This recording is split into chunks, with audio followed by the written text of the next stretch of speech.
Now the next tool is the rectangular grid tool. Just click, hold and drag. It will make a rectangular grid. Let's see how it reacts when drawn along some keyboard keys pressed. As you drag the rectangular grid, press up or down arrow keys to increase or decrease the row segments. And press left or right arrow keys to increase or decrease the column segments. Press the C or X keys to increase or decrease the skew values of the column.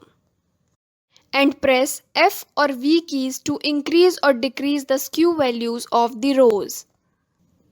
Now, skew value means the next row or column will be bigger in size by certain percentage. For example, if skew is 50%, it means that next column or row will be 50% bigger than the previous one. While dragging to draw the grid, if you want to change the location of the rectangle, press spacebar with your dragging mouse button still pressed and move the shape wherever you want. Press the shift key while dragging to draw a perfect equally proportioned square. Remember that your shift key should be released after you release the mouse button for making equally proportioned square. Press the Alt key to drag a center outward rectangle, which means that the point from where we start dragging will become the center point of the rectangle. Press both Alt and Shift key and then drag to draw a center outward grid with equal height and width. All these things can be done in a precise way through the dialog box, which is appeared when you just click once anywhere on the artboard. Let's discuss the options inside the dialog box. Width and height value will decide the width and height of the rectangle. Then you have the horizontal dividers, where you decide the desired number of columns, and this is the skew value slider. You can select the skew value by sliding the slider, or you can also type the value in this box. Then you have vertical dividers. Here you decide the desired number of rows, and this is again the skew value slider. Next, we have the checkbox with the option of use outside rectangle as frame. Before explaining this option, I want you to take a look on a drawn rectangular grid.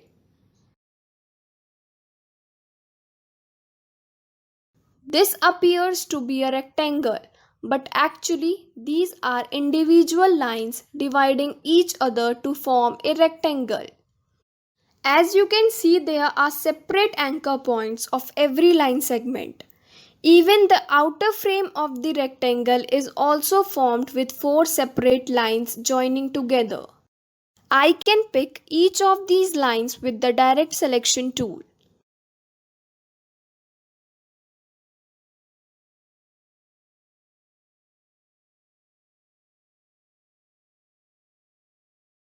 Now come to this option again. If I tick this option, the top, bottom, left and right line segments of the grid will be replaced with the separate rectangular frame. Now here you can see by the direct selection tool I can edit the outer rectangular frame.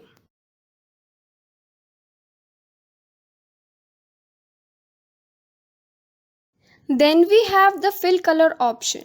This option will fill the grid with currently selected color, and notice that like other segment tools, it fills inside the line only, which is too thin to be noticed. But if you have checked the above option where you have opted to draw a separate rectangle frame around the grid and then you click to fill grid, then it will fill the full rectangle. Let's do a practical. Notice that currently my fill color is set to none. Every time you start working with any of the line segment tools, Illustrator automatically turns the fill color to be none. I come out of this dialog box by pressing the escape key. Now change the fill color. Now again I click once to open the rectangular grid dialog box.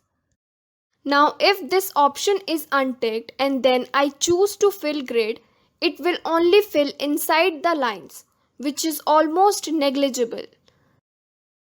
But if I choose this option and then choose fill grid, then the whole grid will be filled like this. So this is how you can use this tool.